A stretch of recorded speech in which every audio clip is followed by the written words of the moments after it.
Hey, what's up guys? My name's Alex and I'm a junior at Tulane University. So last semester I took the introductory course to glass and it was hands down the best class I've ever taken at Tulane. So for homecoming I had the opportunity to observe the advanced glassblowing class under Professor Stock and it was one of the most memorable things I've done at Tulane. I documented it as best as I could so that you guys watching at home can enjoy it as much as I did. So without further ado, let's get on with the video.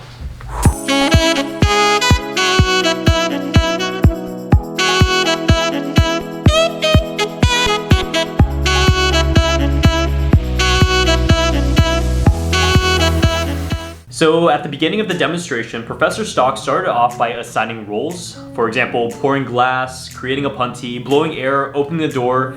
But honestly, I think that thinking on their feet is what determined the success of the project. So everyone started off by suiting up, wearing leather jackets and a helmet. And Professor Stock mentioned that there would be fire, but I had no idea what I walked into.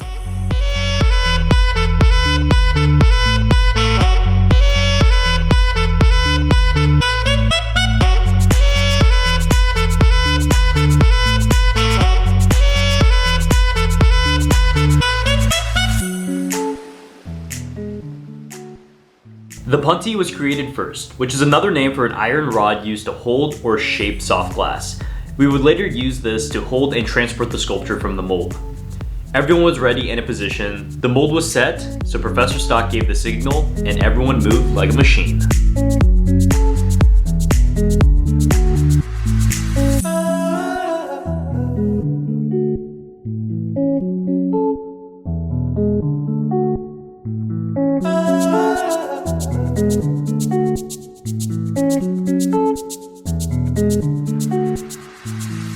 It was time to pour the molten glass into the mold. Not once, not twice, but several times.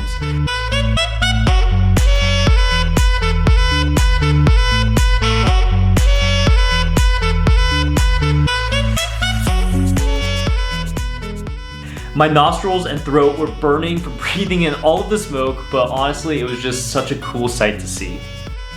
The wooden mold was in flames and the air was being blown to cool the glass and push the smoke away. This was just such a cool process to see, and everyone was working as one unit on this single masterpiece.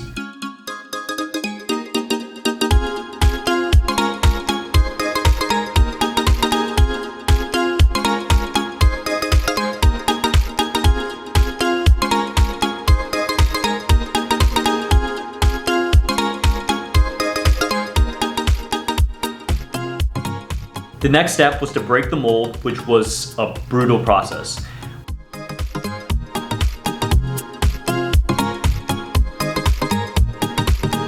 The puntee was added so that the glass could be pulled away from the mold and the inner wooden piece could be removed.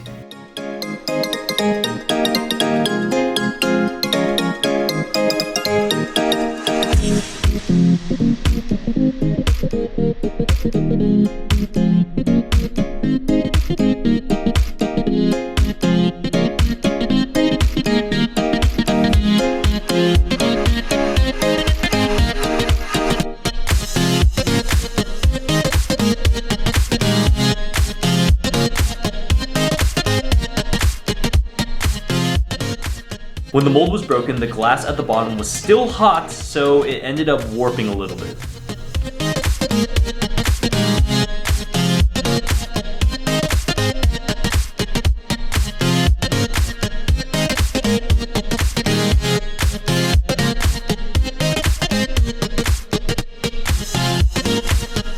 Everyone moved the massive glass piece over to the workbench where the puntee was reheated and the inner wooden mold could be pulled out.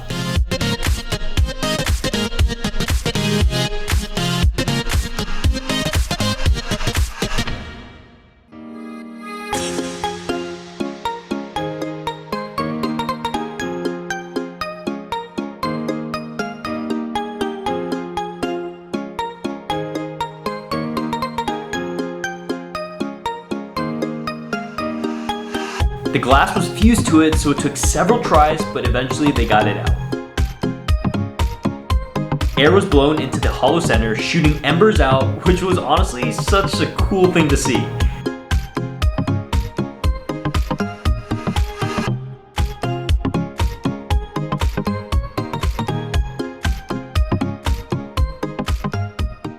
After putting the final touches on the piece, it was removed from the punty and placed on a wooden board to be transferred into the annealing oven, which is where it will sit for the next week as the temperature is slowly lowered.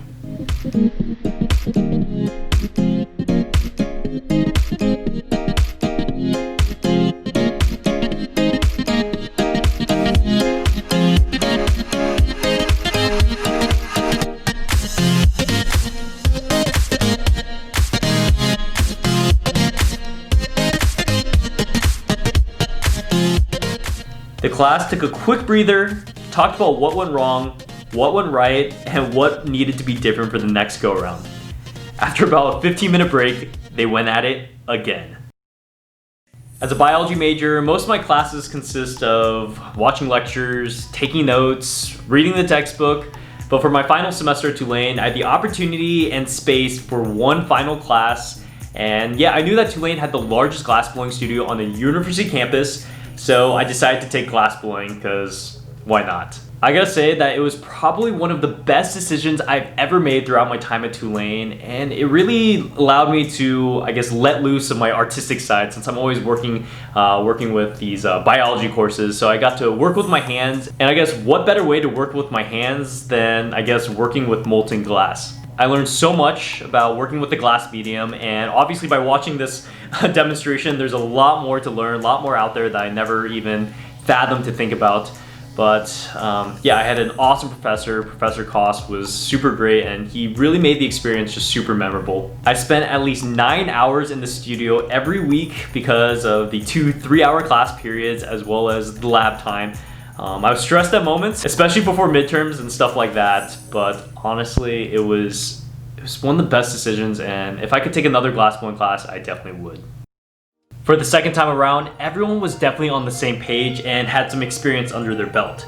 The punty was prepared once again, Professor Stock gave the signal, and the team moved as one unit.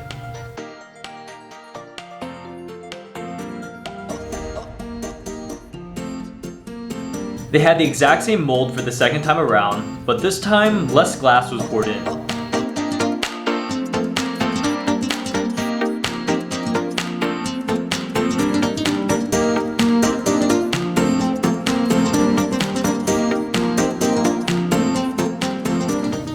For some reason, there was so much more smoke, so much that a few students had trouble seeing where they were going. We turned on a fan, which helped a little bit, but it was kind of comical how much smoke there actually was. I got to wear a helmet the second time around, and boy did that help with the smoke and the heat. For some reason, it felt a lot hotter the second time around.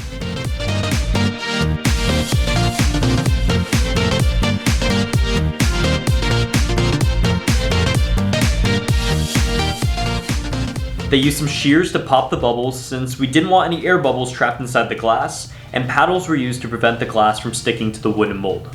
The main thing that was different from the first time around is that the glass was poured much slower and cool air was blown towards the bottom of the mold to prevent warping again. Essentially, this allowed the glass to maintain its form instead of melting away like last time.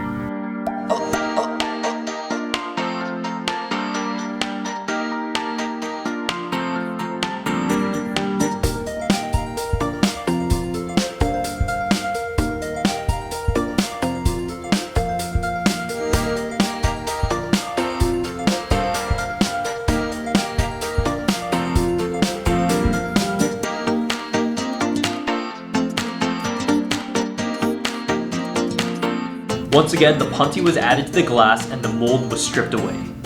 This time it was much smoother and the glass kept its shape.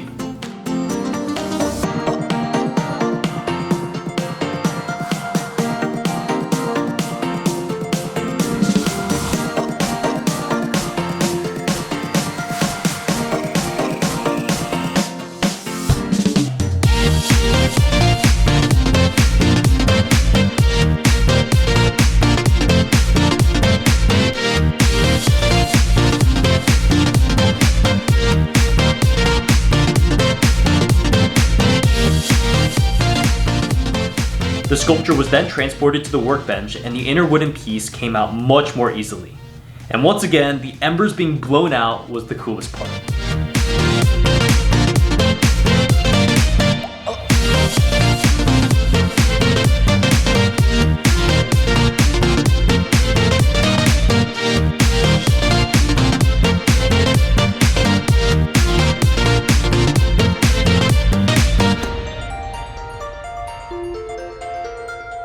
The sculpture was transported back to the annealing oven to join its twin for the next week. I just can't wait to see the final product. So I guess the moral of the story is that you're not going to get it right the first try, especially when working with molten glass, but it's definitely worth a second try. The second takeaway is that teamwork makes the dream work. Without this well-oiled machine of a team, there's no way that this project would have been successful. And finally, the part of the story that no one ever talks about is cleanup. There were ashes, burnt wood, and pieces of glass to clean up, and all hands on deck left the studio in such great condition. So let me talk a little bit about my experience. I kind of mentioned that I took Intro to Glass, but I didn't really go into the specifics. I mean, it was my last semester at Tulane, and I definitely wanted to take a visual arts class like digital media and marketing or something along those lines, but glassblowing seemed the coolest. I moved a lot of classes around just to make it fit into my schedule because it is 9 hours per week, but yeah, I guess I left Tulane with no regrets. So then the semester ended early. I actually was pretty indifferent about my biology classes going online because all my exams were going to be open notes. Yeah, I was really bummed about glassblowing going online because how am I supposed to practice glassblowing from home and online? They actually had us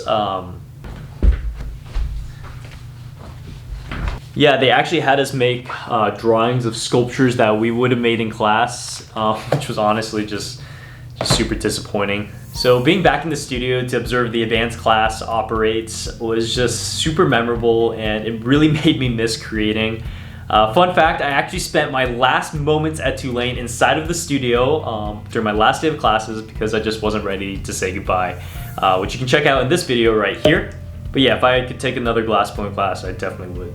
So throughout this video, I kind of explained my perspective of what went on during this demonstration, but now let's listen to Professor Stock on his perspective because I interviewed him after the class was over. So I'm really happy to have my advanced class help out on this wood mold pour. I was hoping the mold might last for more than one pour, but as you can see from what's left over, it's like they're pretty much one-shot molds. Look at that, that's kind of pretty actually, the color. Put this one to the side, let's save that. Well, Gene Koss has been doing wood molds at Tulane, and it's kind of made of the Tulane tradition. His intermediate class is all about carving wood molds and pouring glass into them. And we have more of a foundry approach to glass than other glass studios around the world. And I wanted to showcase a wood mold pour with my advanced class for this virtual homecoming. So I hope you all were able to see anything through the smoke and the flames. We all are suited up, and actually wearing masks for this didn't seem to be that much of a problem. Maybe it helped us in the long run. But thanks very much, Alex, for coming and filming this too. Do you mind going through like the step-by-step process? Sure. Get assigned roles at the beginning and then go from there. So every student had a job to do, and we had two people with a backup person pouring the molds, and then we had a number of people with paddles making sure the glass went down to the bottom of the mold, the edges. The mold actually had a wooden core inside it. If that had been solid glass, it would have taken 2 hours in a sense to cool. But because it had a wood core, it cooled a lot more quickly. But still, it's hard to judge exactly when to pull open the mold. But my students, I had a lot of students thinking on their feet and trying to anticipate the next move. So once the glass had cooled sufficiently in the mold, we were able to break open the sides. And even still, the glass had a tendency to kind of ooze. Possible we could have left that in there a little bit longer, but these things are hard to read. So once we punched the piece up, we were hoping to reheat it, but it became a bit large for that, so we were able to keep it warm with the torches and even out the temperature sufficiently where we could then knock it off onto the wooden board, carry it over to the annealing oven and put it away in the oven to anneal. And it'll be in the oven for probably close to a week. Okay, wow, that's a lot. Yeah, thick glass needs a lot of time to anneal. So that's quite a hefty piece there. No, it's as I say, I thought these molds might survive a bit longer, but traditionally we soak the molds for weeks and months, and Professor Koss has many molds soaking in order to so they withstand multiple Really? So you have to pours. prepare The mold is carved, and in these barrels here we have like a series of other wood molds that that students in his intermediate class have hand carved, and then we pour into those. Gotcha. And yeah, these molds, Kos has molds which are years old, which are still soaking. So, as I say, otherwise they burn up too quickly. We have a lot of people who come and take glass who never knew that there was a glass studio at Tulane. And they come and take beginner, and some of them just come back and come back for intermediate. Yeah, We have too long. We have a lot of non-art majors who keep coming back for more and more glass classes because it's something like nothing else. And especially now with the pandemic, being able to run these classes safely, I think is really appreciated by the students because everyone's there's only so much computer time that everybody wants, and to actually to be hands-on Dynamic, yeah. is no, it makes a big difference. Overall, this was just such a cool experience, and I want to thank Professor Koss, Professor Stogg, and the Advanced Glass class for putting on such a great show. I hope I made this glass demonstration super cool for all of you guys at home. Enjoy the rest of homecoming, and roll wave. Peace.